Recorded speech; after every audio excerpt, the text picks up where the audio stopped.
This summer, I have decided to put together a TBR that will take me through the entire summer period. So that is from the start of December through until the end of February in 2026.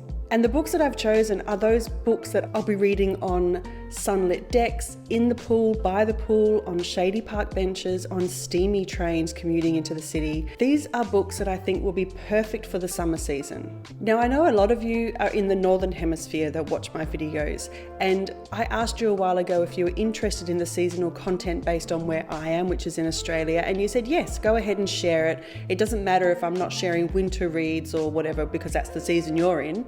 You like it as a transportive viewing experience where you can go somewhere different. Perhaps you're totally tired of all the snow or the rain wherever you are, and I'm happy to transport you somewhere a little more sunny today. I've been very deliberate with this list, this TBR, and I've gathered books that are classics, nature, mystery, contemporary, literary, of course, historical fiction, of course. And even though this TBR stretches across a number of genres, there seems to be a bit of a central theme running throughout, and that is most definitely around identity, about finding your identity, changing your identity, reinventing yourself. It also has a lot about the human experience with nature and the landscape that you are in. There's also a really strong sense of family, whether it is the family you're born into or the family you create. Quite a few of them also sit within this ambiguous moral complexity as well. I think it's going to be a fun theme to read, to really be transported away and into something very unique. But perhaps overall, these are a selection of books about the idea of becoming, and each of them are set in a vivid summer landscape. I really do love creating TBRs. I love curating them, editing them. And while I do want to say that while I do love doing that, quite often I don't stick to them. So this is kind of like my wish list of the books that I would love to read over the summer period, a curated TBR if you like. And I think it's giving me a stack of books that will allow me to feel like I can pick up any book no matter what mood I am in at the time and really enjoy the experience. I have myself a very big iced coffee that's going to see us through this. I actually have 20 books, which in reality is probably not that ambitious because I usually read 4 to 6 books in any given month. And over the summer period, I actually have a couple of weeks off work. It's summer, obviously. So I think this is, I could read every single one of these books over the next 3 months, but we'll see. We'll see how we go with that. East of Eden by John Steinbeck. A lot of people in the YouTube space read this over maybe 2024 and 2024.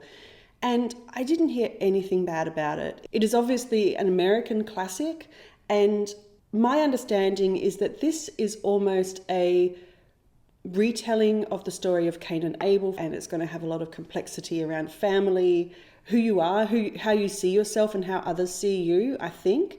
But like I said, I haven't heard anyone say anything bad about this book in the sense that it was a drag to read, or I think there might be some slow spots throughout, but that's about it. I have read some Steinbeck. I did read some in school, but he's not an author I've read a lot of. But East of Eden, I think, sounds like one of those stories of the family saga and intergenerational, maybe trauma. But it's set in California, and I think the focus is on 2 families who are neighbouring, and their stories are intertwined. I think it would be quite transportive for me, and I think it would just be great to tick that off my TBR in general. The other classic that I'm picking up over the summer is The Shell Seekers by Rosamunde Pilcher. This is another book that every time I've mentioned it, and I have mentioned Rosamunde Pilcher a few times, I haven't read any of her books, but I do have The Shell Seekers and Winter Solstice on my bookshelf. And every time I mention her, everyone is like, favourite book hands down, love Pilcher, you can't get enough of it. So I'm really looking forward to this one. I think it will be a really great summer read, obviously. This is set in the UK, and again, I think it has a lot of family secrets, and it's set in or around World War II, I think. Overall, I think it will be just a really great family saga to get into. So those are the 2 classics that I have chosen. I could have chosen so many more. This was actually like my initial list, and I've kind of had to edit it out of the books that I wanted to read over the summer. So those are the two classics I've chosen. The next category of book is nature, which I love. But interestingly, I have not read as much nature over 2025 as I would have liked to. So the first one is called Windswept, and that is by Annie Worsley. This is also set in the UK, particularly around the Scottish Highlands. Windswept evokes a place where nature reigns supreme and humans must learn to adapt. It is Annie Worsley's paean to her beloved home, an area richer with colour, sound and life than perhaps anywhere else in the UK. Walk with Annie as she lays quartz stones in the river to attract salmon, as she watches otters play tag across the beach, as she is awoken by the feral bellowing of stags. Travel back in time to the epic story of how Scotland's valleys were carved by glaciers, how rivers scythed paths through mountains, how the earliest people found a way of life in the Highlands, and how she then found a home there millennia later. Scotland is somewhere that I have not been to, and it's most definitely on my wish list, and I think I can kind of see that in a few of the books that I have been gravitating towards, that I want to learn more about the area. And it's just such a beautiful landscape. I think this will be a beautiful, beautiful nature book to just dip into every now and then. It's written seasonally, so it says part 1 is the autumn equinox to the winter solstice, and then it keeps going through until the summer solstice into the autumn equinox. And there's also maps. This is going to be, I think, a really interactive kind of book to read. So I'm very much looking forward to that. I'm glad I've added that to my TBR. So that's one nature book. The next nature book that I don't actually have with me, I need to buy it, and it's the only book that I need to buy for this TBR, is called Orwell's Roses by Rebecca Solnit. And Rebecca Solnit, I keep coming across her books and I want to add every single one to my TBR. A lot of books around literature, around being in nature, being outdoors, the concept of walking and women walking. There's a lot of interesting books she's done. This one, though, is about George Orwell and his roses. The description of the book is a lush exploration of roses, pleasure and politics, and a fresh take on George Orwell as an avid gardener whose political writing was grounded in his passion for the natural world. So I think it's going to give me a new appreciation for Orwell. I just read my first Orwell this year, which was Animal Farm, and I think it would be really great. One of my favourite books this year was Where the Old Roses Grow by Janelle McCulloch, and that was around Vita Sackville West and her garden. I don't know, you can't really explain why you're attracted to a book, but that is the other nature book that I would love to pick up. Which now leads us into literary fiction, Light Years by James Salter. And this is going to be quite a complicated look, I think, at marriage, a particular marriage, and maybe the downfall of it or the implosion of it. It was first published in 1975, and this is the blurb. Nedra and Viri are a couple whose enviable life is centred on civilised pleasures, their children, a variety of friends, and days lived to the utmost, be it skating on a frozen river or summers by the sea. It is a world solidly built on matrimony, but fine cracks are beginning to spread through the shimmering surface, flaws that will eventually mar the lovely picture beyond repair. Seductive, witty, tender and resonant, Light Years is a ravishing novel of lost lives and the elusiveness of happiness. I don't know how this is going to work. I don't know if it's going to be over a number of years with this couple and just watching these vulnerabilities appear in their marriage, but I think it's going to be quite immersive, and I'm looking forward to that one. It's just one of those books that has appealed to me, so that is another literary litfic that I have chosen. And then I also have Giovanni's Room by James Baldwin. This was a book I finally found I found it in a secondhand store recently and decided to grab it. This is another one of those books that when YouTubers that I respect or YouTubers that really love literary fiction talk about the books they love, Giovanni's Room comes up constantly. So Giovanni's Room is set in the 50s in Paris. David, an American writer, is casually introduced to a barman named Giovanni and agrees to stay overnight with him. One night lengthens to more than 3 months of covert passion in Giovanni's room.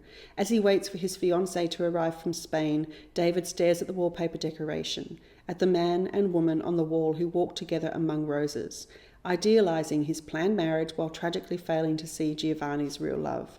I think it's going to be one of those books that tugs at your heartstring. It's going to be very emotional and probably get into the psyche of, why we are the way we are, and perhaps why we conform to certain things, and it's such a small little book, and I think it will be a breeze to read, but it probably will be one of those books that leaves a mark on your heart for a long time. And I mean, set in the 50s in Paris, in the Bohemian district, I think it's going to be excellent over the summer. Last literary fiction book I've chosen is Atonement by Ian McEwan. This is another book who I have seen the movie adaptation, and I absolutely loved it. You know when you've watched a movie and you know it's based on a classic book, and you just have to read the book to see how it pairs against the movie. And I love the movie Atonement, and so I'm looking forward to reading this one. I know there is quite a twist, which if you've seen the movie, you know what it is. I haven't read any Ian McEwan previously, and I feel like Atonement is the one to jump in with first. And this is set in, I think, the pre-war years or the interwar years, and it starts off in the summer. And there's a young girl named Bryony who sees something. She thinks she understands what she has seen, and she sets in motion events that will change her life and the other people's lives forever. And eventually Bryony realizes the mistake she's made, and she spends her time trying to atone for that mistake that she has made. And it is such a beautiful story. I love the movie, so I'm looking forward to reading the book for the first time. As I was looking at the books, as I was pulling the books off my bookshelf to share in this video, I saw this one and I was like, that should really be on the list, but I couldn't sacrifice anything. So, as a bonus read, My Brilliant Friend by Elena Ferranti. I read The Lost Daughter last summer and I really enjoyed it. I really did enjoy her writing. It is something that was, I wouldn't call it gripping, but there was something really honest and real about it. And this is, of course, book one of the Neapolitan Quartet, which is absolutely a goal for me to read all 4 books in that quartet. Elena and Lila, born in a poor but vibrant neighbourhood in Naples, Ferrante has created both an unforgettable portrait of 2 young women seeking to carve out a destiny for themselves and the story of a city and a country undergoing momentous change. So this is a bonus. It's a bonus. If I can get to this one, that'll be wonderful. Just got books all over the place. So now I'm going to share with you a couple of contemporary fiction books that I'm looking forward to. And that is, the first one is The Favourite by Fran Littlewood. I shared this in my recent tag video about some books that might be really great reads still to come in 2025, and this was one of them. I thought this might have been, she might have been Australian for a moment because there's a quote on the back from Tim Minchin. She's a London author, and so I presume this is set in the UK. I think it actually has a different title in the UK, The Accidental, not the UK, in the US. I think it might be called The Accidental Favourite, and it's about 3 sisters, and one day their father lets slip who is his favourite daughter. And that kind of then becomes the catalyst for the rest of the plot of the story. And I just finished Blue Sisters, which was about some complicated sister relationships, and I ended up really enjoying that book. And so I feel like this one kind of fits in the same vein, maybe. It's a conversation I've had with my husband a number of times about how parents do have a favourite child, and it's not that they don't love the other children just as much. It's just that you have one child that maybe you get on with a lot better than the others, and they are your favourite. So this one, I think, the secret comes out of who his favourite is, and it will implode this family from the inside as they reckon with this information and rethink all the things in their lives, and maybe what they thought happened is not what happened. And I think it's going to be pretty complicated, but a lot of fun in a dark way. This book is purely summer, I think. I really do feel it is purely summer. It's called The Unwilding by Marina Kemp, and this is set over a summer holiday in Sicily. When fledgling writer Zoe arrives at the Sicilian holiday home of famed novelist Don Travers, she feels that she has made it. And yet, as the week unfolds, it is Don's children and unknowable wife Lydia who come to intrigue her most. On the fringes, Don's youngest, Nemini, can only look on as her adored older sister makes a terrible mistake. The holiday ends suddenly, shattering the fragile balance of her parents' marriage and siblings' lives. Many years later, the events of that summer continue to haunt. Nemini, now a lonely new mother, strikes up a chance friendship with Zoe. With her support, Nemini attempts to grapple with the casual damage enacted by her father, but she is soon forced to question the true extent of Zoe's fascination with the Travers family. This is going to be like a perfect poolside read, I think. You know, just sitting there with a cold icy drink, by the pool, but most definitely an immersive read, and it's a new release. It just came out this year. And who doesn't want to be transported to Sicily during summer? Okay, next is historical fiction, which I know a lot of you love. So I have 3 historical fiction books that I have on my TBR. The first is The Sun Walks Down by Fiona McFarlane. This was a book that was recommended to me by my mum a number of months ago, and I shared it with you when I was talking about some of my favourite opening lines in books, and it has a cracker of an opening line, but I don't know much more else. I don't know anything else about it. In September 1883, the South Australian town of Fairlie huddles under strange, vivid sunsets.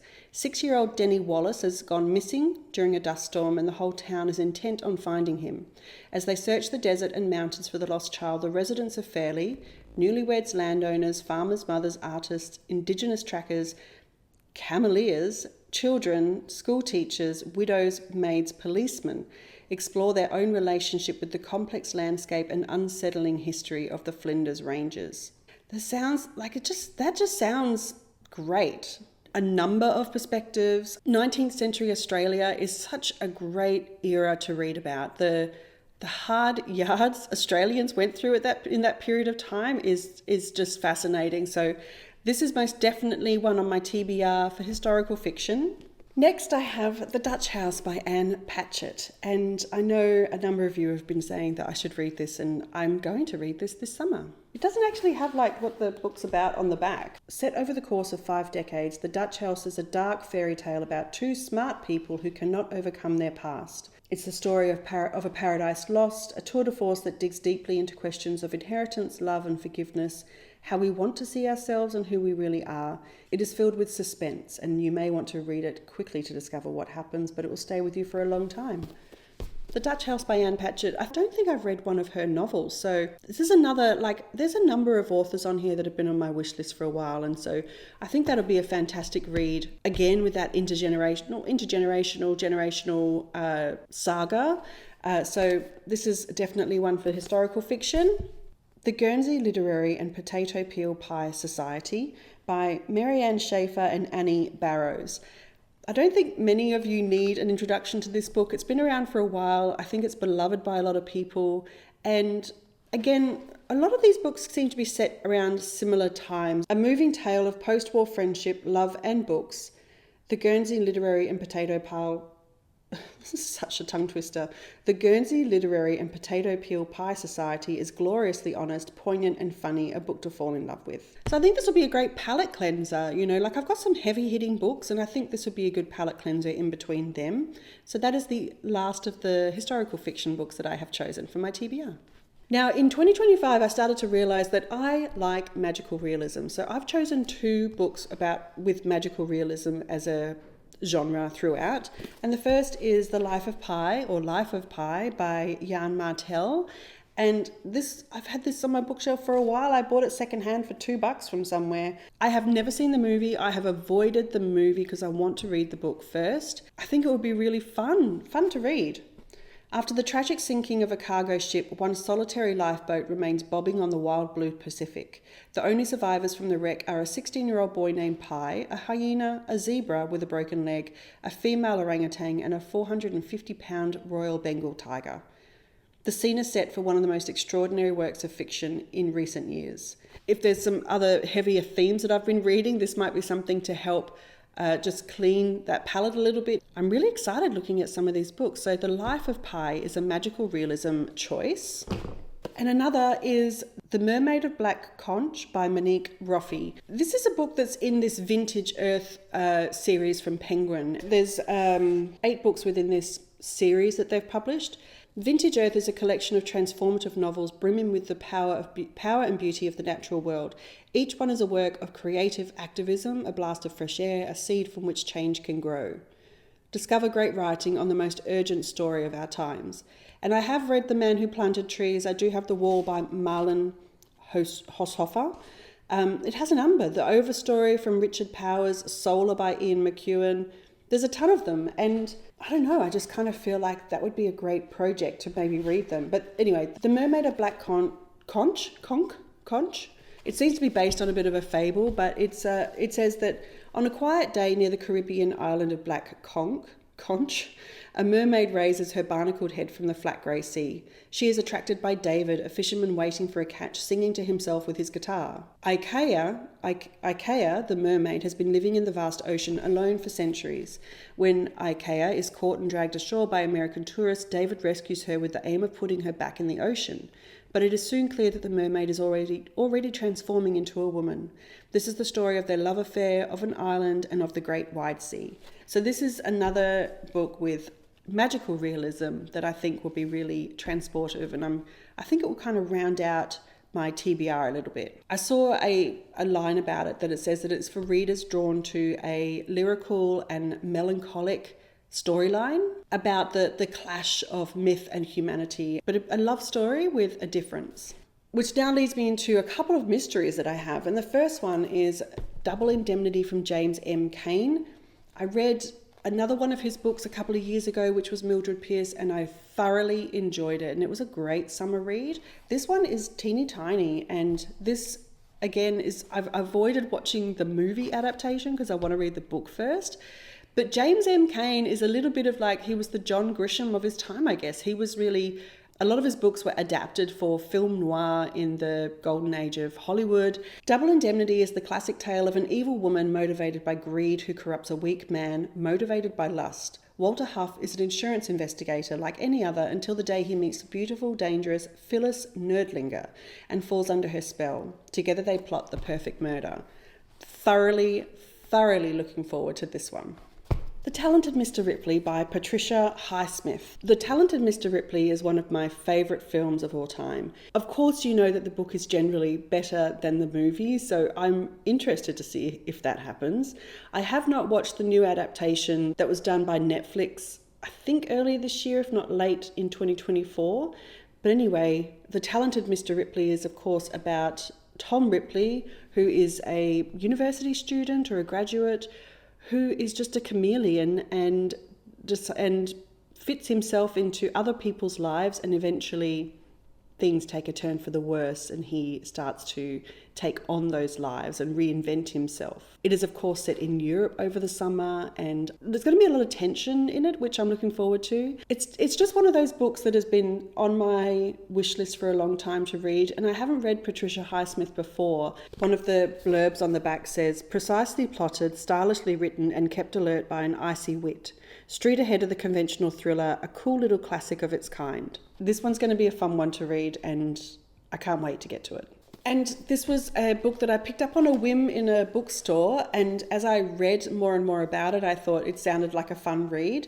It seems to have, so this is called French Windows by Antoine Lorraine, and it seems to be maybe a little bit like Rear Window, the movie by Hitchcock, where you had a man who was kind of trapped in his apartment just watching everything unfold around him, and I think it might have an element of that. Natalia Guthrie was a successful photographer until the day she caught a murder on camera. At therapy, Dr. Faber suggests a way out of her creative block. She must write stories about the people she sees in the building opposite, floor by floor. Starting with the actor turned YouTube life coach on the ground floor and going all the way up to the fifth via a cartoonist and an ex-trader, Natalia creates vivid accounts of her Parisian neighbours' lives, but are her tales real or imaginary? As their sessions play out, the doctor becomes increasingly uncertain. And when she gets to the final floor, it's up to Faber to do the talking. Suspense, intrigue, and sly wit abound in the latest novel from best-selling author Antoine Lorraine. Just sounded like a bit of fun. Set in Paris again, photographer. I used to be a photographer. So maybe it has a bit of that Rear Window element to it, which if I had to pick a favourite movie, Rear Window would be my favourite movie of all time. So French Windows by Antoine Lorraine will be a fun little poolside read, I think. It is tiny. It's not even 200 pages. So now I just have 3 books left, which are my non-fiction picks. And I do really enjoy reading non-fiction in summer, especially because our summer here is the new year. And I just feel like I want to learn things, whether it's about health or about people or maybe food memoirs. I really enjoy non-fiction in the summertime. So the first one I wanted to mention is Camera Girl from Carl Anthony. This is a book about the coming of age of Jacqueline Bouvier Kennedy. I knew that Jackie Kennedy was a photographer. She was a journalist, and that I think might be how she met Jack Kennedy. I just think it sounds like a really interesting entryway into learning more about her.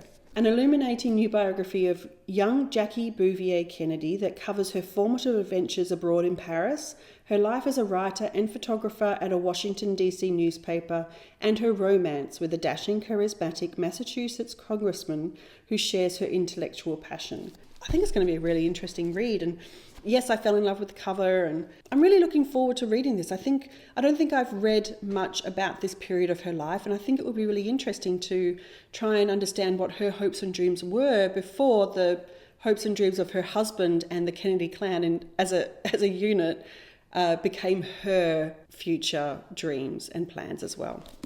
I also want to read A Girl's Story by Annie Ernaux. Annie Ernaux is another one of those authors that is just popping up on my radar, and I keep adding books to my TBR, but I haven't read one yet. So this one I think is autobiographical. In A Girl's Story, her latest book, Annie Ernaux revisits the summer of 1958 spent working as a holiday camp instructor in Normandy and recounts the first night she spent with a man. When he moves on, she realises she has submitted her will to his and finds that she is a slave without a master. Now, 60 years later, she finds she can obliterate the intervening years and return to consider this young woman whom she wanted to forget completely. In writing A Girl's Story, which brings to life her indelible memories of that summer, Ernaux discovers that here was the vital, violent and dolorous origin of her writing life, built out of shame, violence and betrayal. Holy cow, there's a lot. There's a lot in this book. I don't think it's going to be a particularly light read. I'm looking forward to reading some of her writing. It is translated from French. It is translated by Alison Strayer. Something about it that I don't know.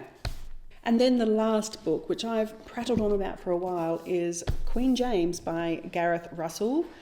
There is nothing like reading about the lives of the British monarchy to give you a number of themes throughout. It is stranger than fiction at times. And I thoroughly enjoyed the two non-fiction books I've read so far of Russell's, which was The Palace, which is about Hampton Court Palace, and also Young, Damned and Fair about Catherine Howard, who was one of the wives of King Henry VIII. James Stewart, King of England, Scotland and Ireland, did not always love wisely, but he never failed to do so boldly. He fell in love 3 times with a Scottish baron, a knight, and George Villiers, the handsomest man in the whole world.